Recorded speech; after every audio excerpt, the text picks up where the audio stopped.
상대방이 마음을 바꿀 수 있지 않을까요? 라고 생각하실 수 있는데요. 절대 그렇게 생각하시면 안 됩니다. 절대 사귈 마음이 생기지 않아요. 좋아하더라도 아닌 건 아니니까요. 입을 이렇게, 눈도 약간 안녕하세요 여러분. 오늘은요 저의 지난 영상마다 구독자님들께서 남겨주신 고민 사연 댓글들을 가지고 와봤습니다. 제가 매일 개인 상담을 진행하고 있는데요, 개인 상담 같은 경우는 자세한 사연과 여러 가지 질문들을 통해 심층적으로 상담을 진행하고 있는데요, 댓글 사연 같은 경우는 적어주신 정보가 많이 부족해서 간략하게 그리고 대략적으로 답변 드릴 수 있다는 점 참고 부탁드릴게요. 그럼 바로 시작해 보겠습니다. 첫 번째 고민 사연, INTJ가 힘들 때 어떻게 위로해주면 좋을까요? 물론 상황마다 다르긴 하겠지만요, 가장 먼저 일상을 챙겨주시는 게 좋다고 생각합니다. 밥은 먹었는지, 잠은 좀 잤는지, 컨디션은 좀 어떤지, 이런 일상적인 부분들을 챙겨주시면 좋을 것 같아요.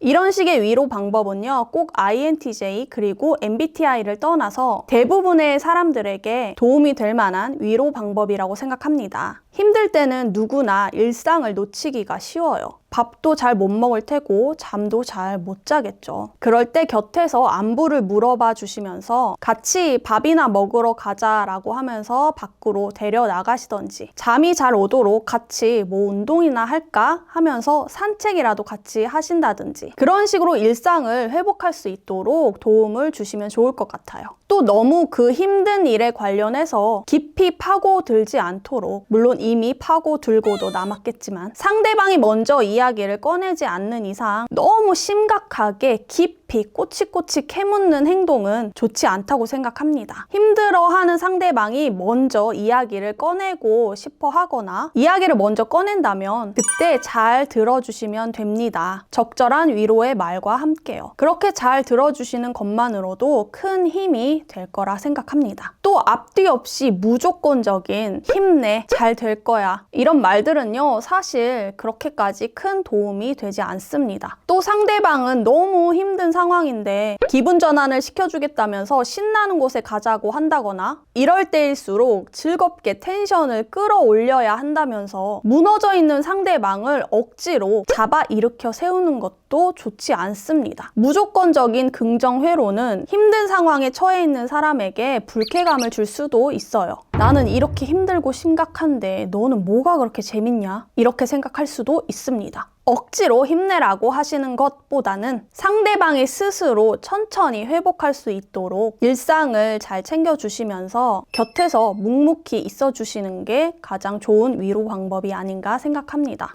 두 번째 사연, INTJ 남자가 스토리 하트 누르는 건 아무 의미 없는 건가요? 네, 그렇습니다. 뭐 남자뿐만이 아니라 여자 INTJ 분들, 그리고 또는 대문자 T이신 성향의 분들은요, 뭐 하트 이런 거에 큰 의미를 두고 있지 않은 걸로 알고 있습니다. 뭐 개인적인 생각도 그래요. 이모티콘이 뭐 그냥 이모티콘이지 뭐 다른 특별한 의미가 있는 건가요? 물론 내가 좋아하는 이성이, 나의 연인이 다른 이성에게 의미심장하게 하트를 보낸다라는 건 이상할 순 있어요. 그런데 원래부터 하트를 메시지에 남발하는 사람이라거나 진짜 고마운 상황 아니면 축하할 상황에 그럴 때 하트 이모티콘 쓰는 거는요, 그냥 단지 고마움과 축하의 표현들 중 하나라고 생각합니다. 다른 숨겨진 큰 의미 같은 건 없다고 생각해요. 그리고 특히나 인스타 스토리에 하트를 누르는 거는요, 정말 아무 의미 없습니다. 심지어 내가 눌렀나 안 눌렀나 기억도 못할 수도 있어요. 이 댓글에 다른 구독자님께서도 댓글을 남겨주셨는데요, 아는 사람이면 누름, 이렇게 남겨주셨어요. 맞습니다. 그냥 아는 사람이면 누릅니다. 그런 것보다는요, 직접적인 표현에 좀 더 집중을 해보시는 게 좋을 것 같아요. 스토리 하트, 이모티콘 하트에는 큰 의미 부여를 하지 않는 걸로.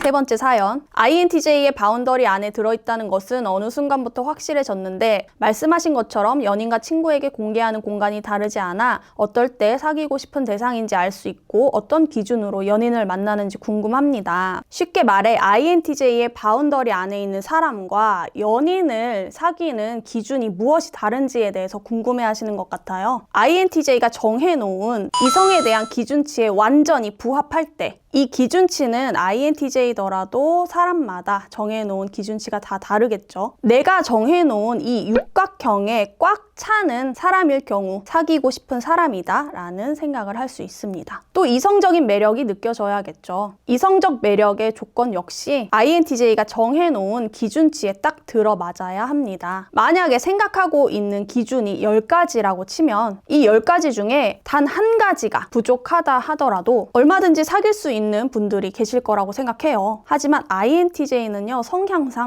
그렇지가 않습니다. 이 10가지 중 하나라도 모자라면 절대 사귈 마음이 생기지 않아요. 이 10가지가 모두 다 충족이 되어야 한다. 바운더리 안에 있는 지인이나 친구 사이라면 어디 한 부분이 내 기준치에 딱 들어맞지 않고 부족하다고 하더라도 다른 좋은 부분들이 더 크게 느껴진다면 얼마든지 바운더리 안에 들일 수 있습니다. 하지만 사귀고 싶은 사람은 그렇지 않아요. 모든 조건이 완벽하게 충족이 되어야만 사귈 수 있다.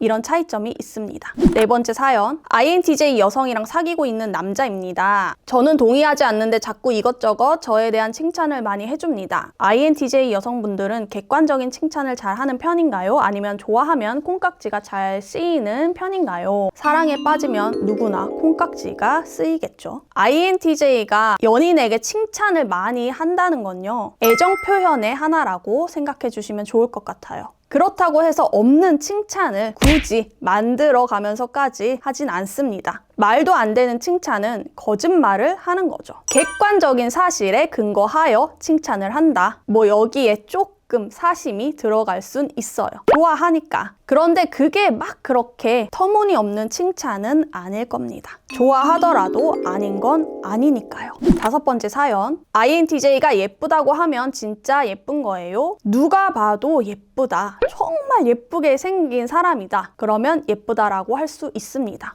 왜냐면 있는 사실이니까요. 예쁜 꽃을 보고 꽃이 참 예쁘다라고 말하는 것과 같은 맥락이에요. 여자 INTJ도 마찬가지입니다. 누가 봐도 잘생겼다. 정말 잘생긴 사람이다. 그러면 잘생겼다라고 합니다. 강동원, 차은우, 잘생겼습니다. 잘생긴 사람을 못생겼다라고 하진 않잖아요. 또 예쁘다, 잘생겼다, 이것을 말로 했다고 해서 그렇게까지 큰 의미는 없다고 생각합니다. 나의 생각을 말하는 것 그 이상도 이하도 아닐 수 있습니다. 즉, 좋아하는 감정이 있을 때만 예쁘다, 잘생겼다 라는 말을 하는 것은 아니다. 물론 좋아하는 마음이 있을 때에도 그런 이야기를 할 수 있어요. 하지만 INTJ가 예쁘다, 잘생겼다 라고 말을 했다고 해서 100% 나를 좋아하는구나, 이렇게 생각하시면서 의미 부여를 하시면 안 된다는 이야기입니다.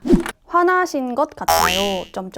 이건 사연이 아니라 댓글인데요. 제가 지난 영상에서도 한번 말씀드린 적이 있어요. 이런 이야기 정말 많이 듣습니다. 뭔가 차가워 보인다? 뭐 이런 뜻일 수도 있다고 생각하고요. 그리고 영상 촬영하는데 제가 화난 상태로 찍진 않겠죠? 나름대로 텐션을 굉장히 많이 이만큼씩 끌어올려서 촬영하고 있는 겁니다. 그리고 기분이 좋을 때도 이렇습니다. 즉, 원래 말투가 이렇습니다. 화난 거 아니고요. 혼내는 거 아니고요. 제가 그리고 사석에서 또 중요한 자리에서는 좀 그렇게 오해받을 수도 있으니 좀 의식적으로 입을 이렇게, 눈도 약간 그리고 목소리 톤도 제가 영상 촬영할 때는 되게 많이 높인 거거든요. 솔 정도? 목소리 톤도 낮고 얼굴도 뭔가 화나 보일 수도 있지만 이렇게 좀 노력을 하는 편이기는 해요. 물론 그럼에도 불구하고 화나 보여요 하신다면 뭐 어쩔 수 없습니다. 뭐 이렇게 생긴 걸 뭐 제가 어떻게 하겠어요. 마지막 사연 갈게요. 민봉님 안녕하세요. 한 달 전에 갑자기 INTJ에게 그만하자고 통보 받았어요. 직후에 제가 얼굴 보자고 해서 만나서 붙잡았는데 노력하고 싶지 않다, 마음 없다 하면서 안 붙잡혔고 2주 정도 지나서 전화하니 힘들다, 만나달라 부탁하니까 얼굴 볼 날짜 잡아서 지난 주말에 만났어요. 자기는 지금 상황이 너무 벅차고 연애하고 싶지가 않대요. 그래도 연락하고 싶으면 받아준다고 한 달에 한 번은 만날 수 있대요. 내가 너무 힘들어하니까 연민 때문에 만나준다고 하는 걸까요? 그냥 저를 배려해주는 거라면 제가 놓아주는 게 맞겠죠? 한 달에 한 번도 제가 보자고 연락 안 하면 안 보겠죠? 그냥 저만 놔주면 되는 건가 싶어요. 좋을 땐 사랑이고 힘들 땐 짐이 되는 존재가 되다니, 저는 힘들면 기다려달라 고맙다 하는 사람이라 상대 같은 사람도 있을 수 있다 생각해야 할까요? 상대가 자기도 벅차다고 우는데 그 모습 보니까 저도 슬프고 놔줘야 할 것 같고, 어떻게 생각하면 이제는 저한테 그냥 그 정도의 마음인 것 같기도 해서 헷갈리고 너무 슬퍼요. 아주 긴 사연을 남겨주셨는데요. 그냥 그 정도의 마음인 게 맞습니다. 한 달에 한 번 정도 데이트는 할 수 있지만 만남에 대한, 우리 관계에 대한 책임은 지고 싶지 않다라는 뜻이에요. 댓글 남겨주신 사연자분을 배려하는 행동이 아니라요, 순전히 본인을 위해서입니다. 그간의 정이 있으니 당장에 끊어내기엔 자신도 힘들고 가끔 즐길 수 있지만 얽매이긴 싫다라는 뜻이에요. 이렇게라도 만나서 한 달에 한 번이라도 만나서 관계를 유지한다면 상대방이 마음을 바꿀 수 있지 않을까요? 라고 생각하실 수 있는데요. 절대 그렇게 생각하시면 안 됩니다. 물론 다시 잘 될 수도 있어요. 하지만 높은 확률로 헤어지자고 했고 사귀지도 않는데 내 뜻대로 한 달에 한 번 정도 만나는 게 가능하네? 너무 편하다. 이렇게 생각할 거예요. 관계에 대한 책임을 안 져도 내가 원하는 대로 상황이 흘러가고 있으니 그렇게 힘든 관계를 다시 시작하고 싶어 하지 않을 겁니다. 그리고 제가 궁금한 건요, 이별을 해서 상대방과 못 만나서 힘든 것보다 나에게 마음이 떠난 상대방을 억지로 붙잡아 두고 함께 시간을 보내는 것 자체가 더 비참하고 힘들지 않을까요? 한 달에 한 번이라도 만나서 억지로 손 잡아주고 그렇게라도 옆에 붙잡아 두고 싶은 마음이 들 수는 있겠지만 그렇게 하면 본인 스스로에게 미안하지 않을까요? 상대방이 했던 이야기를 정리해보자면요, 노력하고 싶지 않다, 마음이 없다, 연애하고 싶지 않다, 여자친구라는 존재를 신경 쓰고 싶지 않다. 상대방이 이렇게까지 직접적으로 말을 했는데도 만나고 싶은 생각이 드시는지 궁금합니다. 당연히 함께 행복했던 시간이 그리워서 마음이 아플 수 있어요. 하지만 지금 이렇게 마음이 변한 사람을 억지로 내 옆에 붙잡아 둔다고 해서 그 행복한 시간이 다시 돌아오진 않습니다. 일단은 받아들이시고 흘려보내셔야 해요. 또 제가 이렇게 적어주신 내용만 봐서는 자세한 정황은 모르지만 상대방께서 이렇게 이별을 통보한 데는 분명히 이유가 있을 거예요. 모든 이별에 갑자기는 없습니다. 여러 가지 정보가 부족해서 여타 말씀을 드리긴 어렵고 어떤 해결책을 드리긴 어렵지만 명확한 문제에 대한 해결책이 없는 상태에서 상황이 나아질 때까지 기다리면 될 거야, 이런 생각도 버리셔야 해요. 상황이 힘들어도 내 미래에 꼭 함께 가야 할 사람이다 라고 생각을 했다면, 놓치고 싶지 않은 사람이라면 절대 놓치지 않을 겁니다. 지금 상황도 힘든데 너가 옆에 있는 것도 나는 너무 힘들다, 벅차다 라고 눈물까지 흘리셨는데 개인적으로 그런 사람은 그냥 놓아주시는 게 맞다고 생각해요. 자신의 가치를 깎지 않으셨으면 좋겠습니다. 또 상대방의 행동이 헷갈린다 라고 하셨는데요, 헷갈려 하실 이유가 없어 보입니다. 마음이 많이 힘드시겠지만 일단 조금은 냉정하게 상황을 바라보시면서 어떤 선택이 나를 위한 선택이 될지 잘 생각을 해보시길 바랄게요.